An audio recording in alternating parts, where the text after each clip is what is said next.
Баршаңызға сәлем достар. Мен бүгін сіздерге осындай столдың сәнін келтіретін, өте дәмді және тез дайындалатын банофи пай пирогын жасап көрсетемін. Менімен бірге видеоның соңына дейін болыңыздар, және де менің каналыма тіркеліп қоюды ұмытпаңыздар. Ол үшін бізге осындай ингредиенттер қажет. Ингредиенттердің барлық мөлшерін описанияға жазып қоямын. Ал енді бастаймыз. Енді біз ұн мен қант ұнтағын және тұзды үстіп араластырып аламыз. Араластырғаннан кейін үстіне салқындатылған біздің сары майымызды салып, оны үккіштен өткізетін боламыз. Үккіштің осындай үлкен жағын алып, майымызды осылай ұнға аунатып отырып, барлығын майымызды үккіштен өткізіп аламыз. Мен достар үккіштен өткізіп болдым. Енді осыны майымен ұнды жақсылап қолмен осылай жылдам араластырамыз. Осындай шашырап тұратын бізде ұн болады міне. Енді осы ұнымызға біз екі жұмыртқаның сарысын салып, жұмсақ қамыр елетін боламыз. Бізде тек қана сарысы қажет.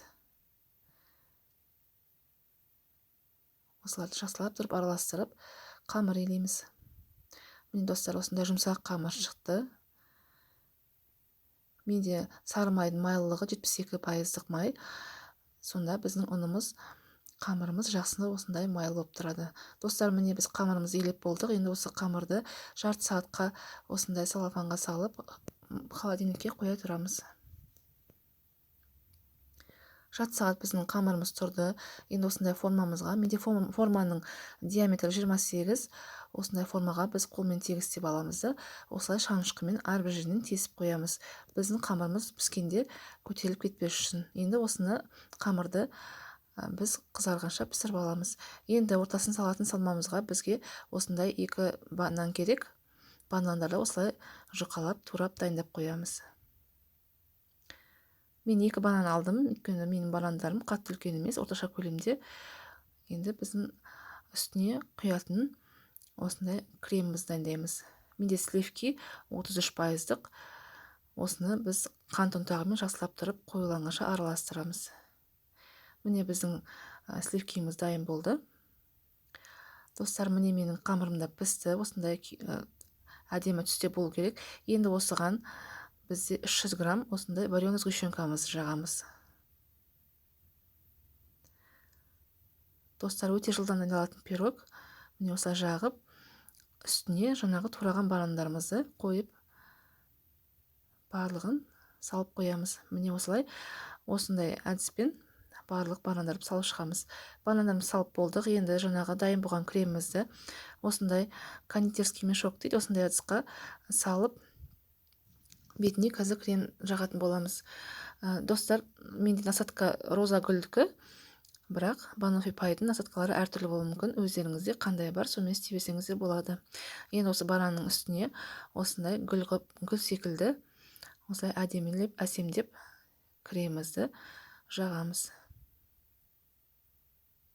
Үйде қандай насадкаларыңыз бар, өздеріңіздің қалауларыңыз бойынша әдемілеп жасай беруге болады. Мен достар, мен барлық кремімді осылай әдемілеп жағып шықтым. Енді осының үстіне әсемдік үшін осылай мен какао кішкене себемін. Бірақ болмаса сеппей қойыңыздар. Оның қатты ондай маңызы жоқ. Мен тек қана әдемі болу үшін осылай әсемдеп аламын. Ал достар, міне пирогым дайын. 2-3 сағат тұрды. Енді дәмін көрейік.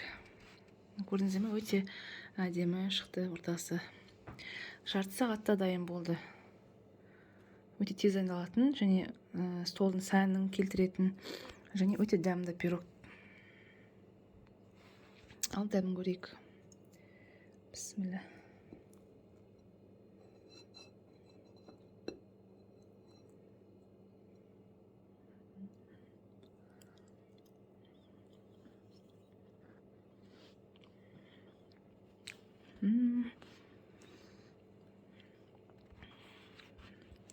Дәмі керемет достар.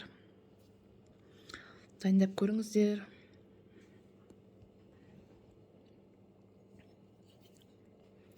Өте керемет шықты дәмі. Ал достар, міне дайындап көріңіздер сіздерді. Өте жылдам дайындалатын, жарты сағатта дайын болатын, толығымен жарты сағатта дайын болатын өте дәмді пирог. Кез келген қонаққа солға салуға болатын пирогтардың бірі. Ал жасап көріңіздер достар. Егер де ұнап жатса, менің каналыма тіркеліп лайк басып, каналымды қолдап жүрге ұмытпаңыздар. Алдын ала рахмет айтамын сіздерге. Сау болыңыздар.